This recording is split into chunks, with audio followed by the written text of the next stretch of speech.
Hey guys, कैसे हो सब लोग। आई होप आप सब बहुत ही अच्छे हो गए, बहुत ही बढ़िया हो गए और बहुत ही मस्त हो गए।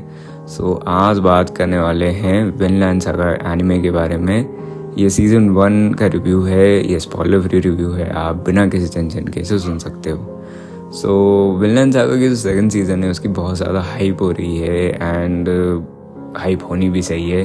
सो देखते हैं, बताता हूँ आपको, बात करेंगे इस बारे में कि ये हाइप डिज़र्व करता है या नहीं करता है, कैसा है इसका सीज़न 1 एंड देखते हैं इसको कि क्या चीज़ है ये। एंड अगर आप मन बना रहे हैं कि सीज़न 1 को देखना चाहिए नहीं देखना चाहिए तो शायद ये एपिसोड आपकी हेल्प कर दें। So without any time waste शुरू करते हैं रिव्यू को। स्टोरी कुछ ऐसी है कि एक वॉर का सीन जो है वो शुरू होता है एंड उसमें लड़ाई हो रही होती है एंड वो लड़ाई जो है वो बैटलशिप्स पे हो रही होती है।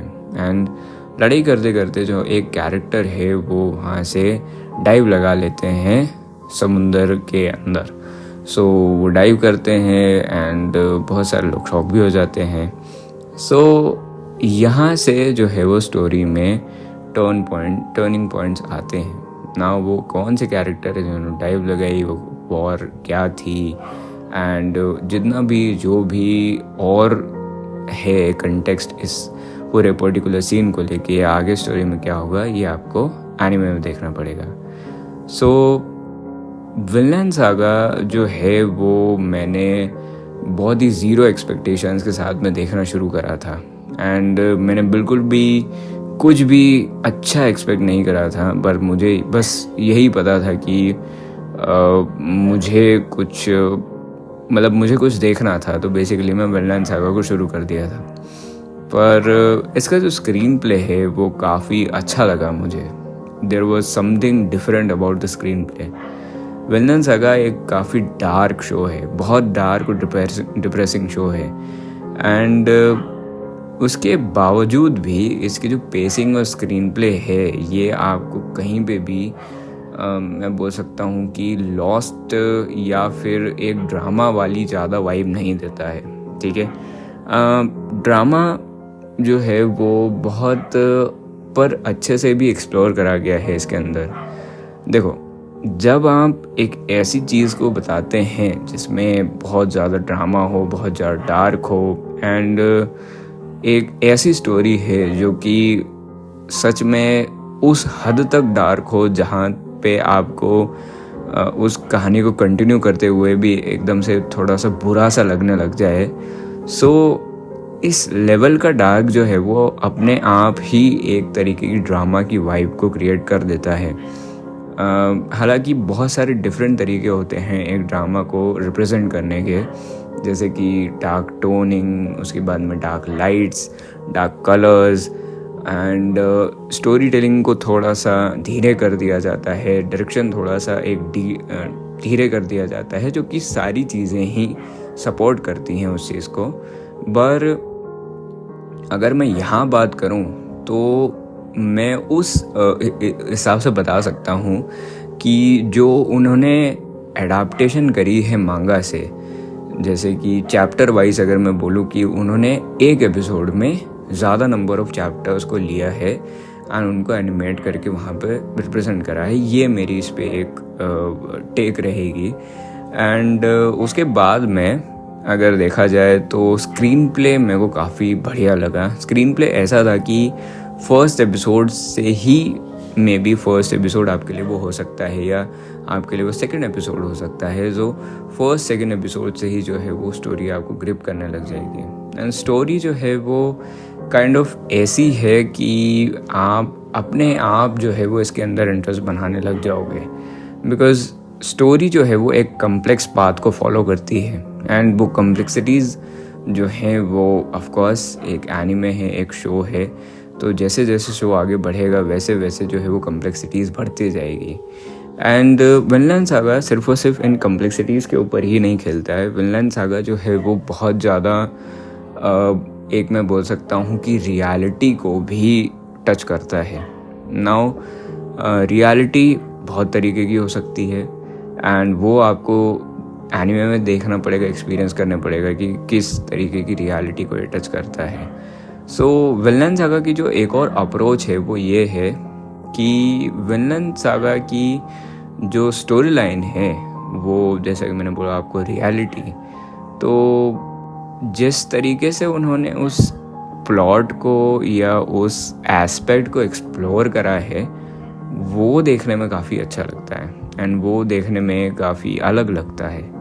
उसके बाद में बहुत सारे ऐसे कैरेक्टर्स है इस एनिमे में, बहुत सारे ऐसे अच्छे और वेल रिटन कैरेक्टर्स है इस एनिमे में, और इतनी बढ़िया तरीके से उनका बेस बनाया गया है, उनको डायरेक्ट करा गया है, उनकी कहानी को बताया गया है, उनको डेवलप करा गया है, उनका पूरा बैकग्राउंड हमें बताया गया है, उनकी स्टोरी बताई गई है। सो जो एक कैरेक्टर का इम्पैक्ट होता है वो काफ़ी बढ़िया लगता है यहाँ पे। एंड जिस तरीके का भी वो इम्पैक्ट डाल रहा है वो कैरेक्टर, चाहे वो पॉजिटिव हो या नेगेटिव हो, उसको उन्होंने बहुत बढ़िया तरीके से घुमाया है। मतलब आप जो है वो बहुत कंफ्यूज रहोगे about what the verdict you should give to the character. आपका जो एक वर्डिक्ट होता है या आपका जो भी एक परसेप्शन होता है, सो वो एक, मैं बोल सकता हूँ कि आपको सोचने पे बहुत ज़्यादा मजबूर करेगा एनीमे कि किस तरीके का होना चाहिए। उसके बाद में एनिमेशन तो यार गजब की थी। I just love the animation, I just love the colours, and I think so Madhouse के बाद में I loved Bones, and Bones studio मेरे को बहुत ज़्यादा पसंद है, पर Wit is doing really wonderful job, and उन्होंने बहुत ही ज़्यादा बढ़िया तरीके से इसको एनिमेट करा है। एंड विट की जो कलर ग्रेडिंग होती है वो मेरे को स्पेशली बहुत ज़्यादा पसंद आती है, जैसे वो एक येलो का थोड़ा टच देते हैं, and in especially some dark anime, so वो मेरे को पसंद आया। एंड उसके बाद में it was really very good. सबसे अच्छी बात है कि उसकी क्वालिटी बहुत अच्छी थी, एंड सेकंड बात है कि उसका जो, मैं बोल सकता हूँ कि फ्लूइडिटी है वो भी बहुत अच्छी थी। So I really like the animation. उसके बाद में आर्टवर्क मेरे को सही लगा, बढ़िया लगा। जिस तरीके से उन्होंने पूरा का पूरा सेटअप डेवलप करा है प्लॉट को लेके, of course the credit goes to the manga का, बिकॉज उन्होंने पूरी की पूरी जो स्टोरी है उसको सोची है, उसको उसके अराउंड रिवॉल्व करवाई है, बट एक्चुअली में the way they adapted it was also really very good. The setup अच्छा है। उसके बाद में ये जो शो है वो एक ऐसा शो है जो आपको एक, मैं बोल सकता हूँ कि अलग सा एक्सपीरियंस देने वाला है। It is going to be one of the best shows you could ever witness, okay. And I think so कि विनलैंड सागा उन एनिमे में से एक है जिसका सीज़न 1 मुझे बहुत इम्प्रेसिव लगा था। As a season 1, as a starting season, वो बहुत ज़्यादा स्ट्रॉन्ग था, एंड मुझे ऐसा लगा कि ये सीज़न जो है वो ऑलमोस्ट परफेक्ट है, ऑलमोस्ट नियर परफेक्शन है।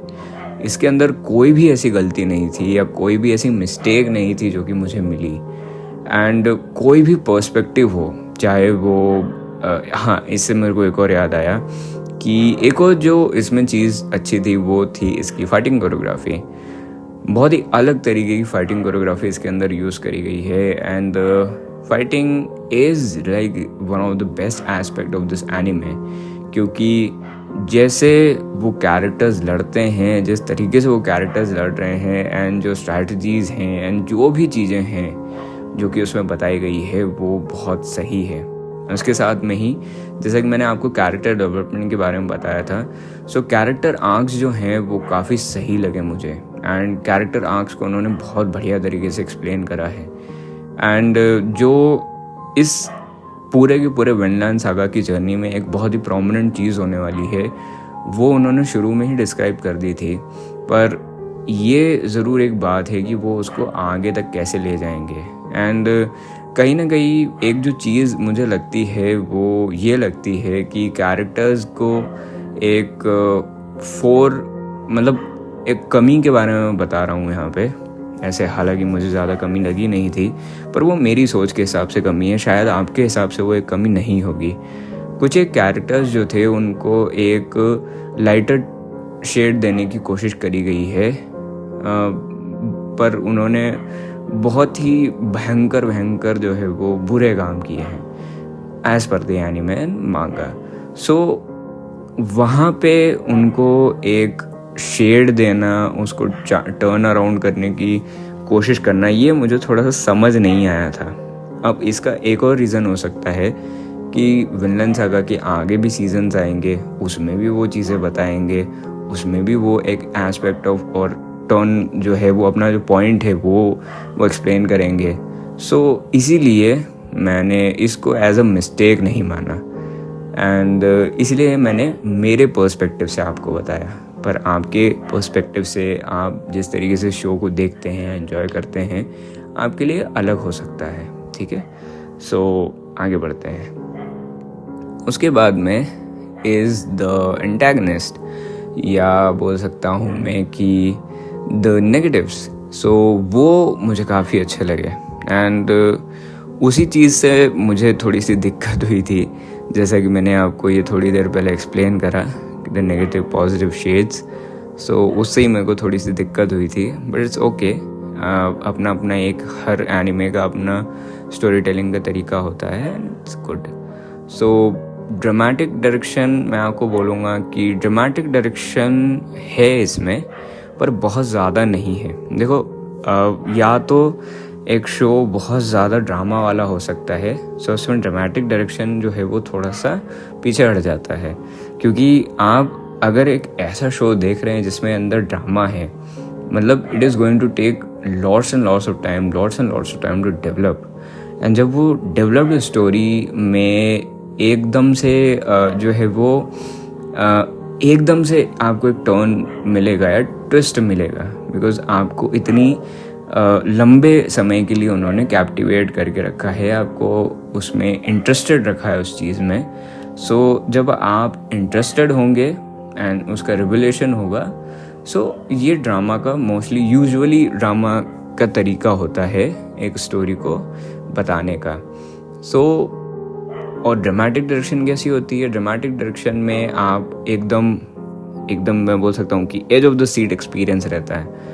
कॉन्स्टेंटली आपके साथ में धड़ाधड़ चीज़ें हो रही होती है, टर्न्स, ट्विस्ट, ये वो, और एकदम फास्ट पेस्ड आपको चीज़ें दिखाई जाती है। स्टोरी टेलिंग एकदम फास्ट पेस्ड होती है, एंड टर्न्स एंड ट्विस्ट करके आपको बड़ा सा कंक्लूजन दिया जाता है, बहुत सारी चीज़ें होती हैं। सो दोनों ही एस्पेक्ट्स की जो है वो अपनी अलग चीज़ें हैं। सो विनलैंड सागा में ड्रामा को यूज़ करा गया है, एंड रिवलेशन पॉइंट्स जो है वो धीरे से बताए गए हैं, बट अगेन इसमें भी ट्विस्ट है। सो विनलैंड सागा का जो डायरेक्शन है वो इतना ज़्यादा जो है वो मैं बोल सकता हूँ कि ड्रामा वाला नहीं लगता है। ड्रामा वाली अप्रोच ज़रूर ली है उसने, बट अलग तरीके से एक्सप्लेन करा है। सो ये एक पॉइंट मुझे लगा। बाकी आपको ब्यूटीफुल कैरेक्टर आर्क्स मिलेंगे इसके अंदर, एंड कैरेक्टर के जो शिफ्ट्स हैं वो बहुत सही मिलेंगे। सो अगर मुझे ये बोलना होगा कि इस एनिमे में मुझे सबसे, या इस फर्स्ट सीज़न में मुझे सबसे अच्छे एस्पेक्ट्स क्या लगे, सो वो मैं बोलूँगा कि कैरेक्टर आर्क्स, कैरेक्टर शिफ्ट्स बहुत अच्छे थे। उसके बाद में जो एनिमेशन है वो बहुत अच्छा था। उसके बाद में फाइटिंग कोरियोग्राफी है वो मेरे को बहुत अच्छी लगी, एंड उसके बाद में द कैरेक्टर्स देमसेल्फ, क्योंकि विनलैंड सागा के जो कैरेक्टर्स हैं वो इसमें बहुत इंपॉर्टेंट रोल प्ले करने वाले हैं। हालांकि मैंने मांगा नहीं पढ़ी है, बट स्टिल जो स्टोरीज़ बहुत ज़्यादा डीप इम्पैक्ट रखती है अपने रीडर्स के ऊपर या अपने वॉचर्स के ऊपर, सो व्यूअर्स के ऊपर बेसिकली, सो उनके जो कैरेक्टर्स होते हैं वो बहुत ही ज़्यादा डीप फिलॉसफी या डीपली, जो मैं बोल सकता हूँ कि एक इम्पैक्ट रखते हैं स्टोरी के ऊपर, क्योंकि स्टोरी जो है वो इनके अराउंड ही रिवॉल्व करती है, या ये स्टोरी के अराउंड रिवॉल्व करते हैं। सो इसीलिए characters are going to be one of the most bestest aspect of this anime.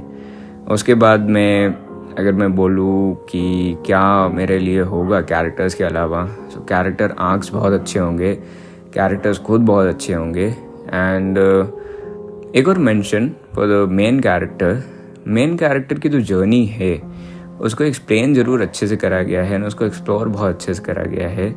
But अभी जो मेन कैरेक्टर है, आई डोंट थिंक सो कि सीज़न 1 का रिव्यू में उसके बारे में बात करना एक जस्टिफिकेशन होगा उसके खुद के कैरेक्टर के लिए।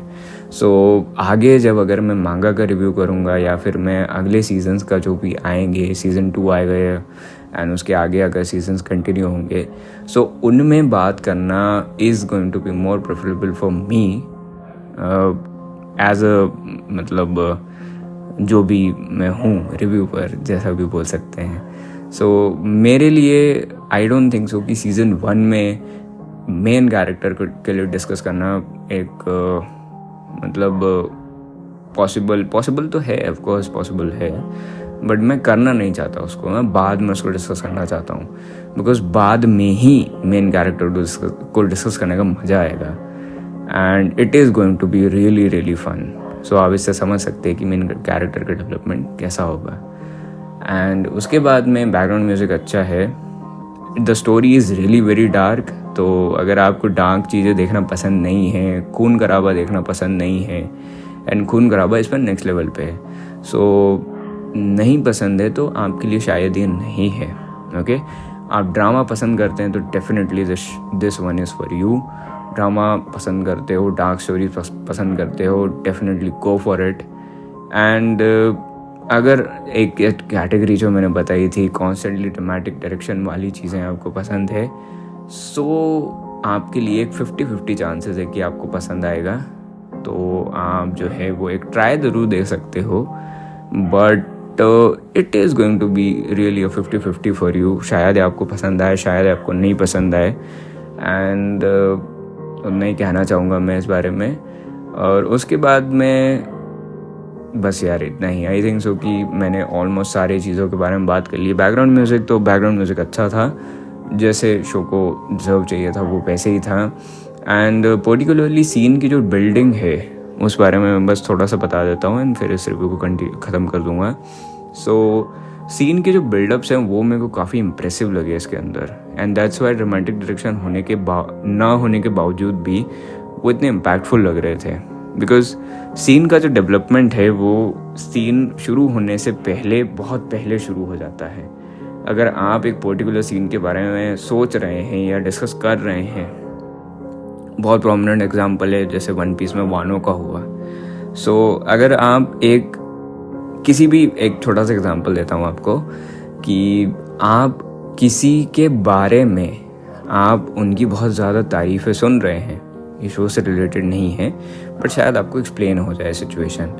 सो एक चीज़ है जिसके बारे में आपने बहुत सुना है, बहुत ज़्यादा हाइप है आपके मन में, मतलब आपके अंदर बहुत ज़्यादा उस चीज़ के लिए हाइप है, एंड यू आर रियली, आपको बहुत ज़्यादा हाइप अप कर दिया गया उस सिचुएशन के लिए, एंड देन वो सिचुएशन परफेक्टली एग्जीक्यूट होती है and things go as you imagined. So आपको कैसा लगेगा?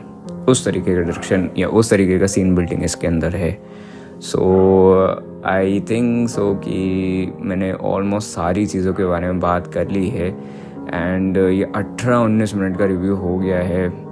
कभी कभार मुझे लगता भी है कि मैं इतने लंबे लंबे रिव्यूज़ बनाता हूँ, पता नहीं लोगों को पसंद आते हैं या नहीं आते हैं, बट आई थिंक सो कि मुझे शो को जस्टिस करना चाहिए हमेशा। अगर मैं कोई भी ऐसी चीज़ देखता हूँ जिसको मैं बहुत पसंद करता हूँ, जिसको मैं बहुत लाइक करता हूँ, एंड आई थिंक कि लोगों को भी उस शो को देखना चाहिए एंड अप्रिशिएट करना चाहिए। And maybe if you love this genre and आपको इस बारे में पता नहीं हो, so as a reviewer I think so कि मुझे एक अच्छा या लॉन्ग रिव्यू या एक मैं बोल सकता हूँ कि उसके लिए सपोर्ट थोड़ा सा करना चाहिए उसको, कि वो ऐसा अच्छा बने कि ज़्यादा से ज़्यादा लोग उसको देख पाएँ, एंजॉय कर पाएँ उस शो को। सो इसीलिए, एंड अगर आपने यहाँ तक इस एपिसोड को सुना है तो आपको बहुत बहुत शुक्रिया। एंड अगर मैं आपको कोई इतना सा भी थोड़ा सा मोटिवेट कर पाया हूँ इस शो को देखने के लिए, तो I am really glad, very glad. And बस यार इतना ही, मिलते हैं अगली बार अगले एपिसोड में। तब तक के लिए अपना ख्याल रखना, तब तक के लिए क्या, हमेशा अपना ख्याल रखना, अपने परिवार वालों का ख्याल रखना, मसाना मज़े करना। एंड इस सीज़न उनको आप ज़रूर देखिएगा, एक चांस ज़रूर देखिएगा, दीजिएगा। नहीं पसंद आया तो मत देखना पर हाँ, थोड़ा सा 2-3 एपिसोड देखने के बाद छोड़ना अगर स्किप भी कर रहे हो तो, ठीक है? क्योंकि डिपेंड्स, हर किसी को हर एक जॉनर नहीं पसंद आता है, हर किसी की अपनी एक डिफरेंट चॉइस होती है देखने की, ठीक है? सो बस यार इतना ही, मिलते हैं अगली बार अगले एपिसोड में। And bye bye, take care. And if by chance कोई चीज़ मिस हो गई हो मेरे से, मिस आउट हो गई हो मेरे से, तो let me know in the comments and I will surely reply to it. And final bye bye.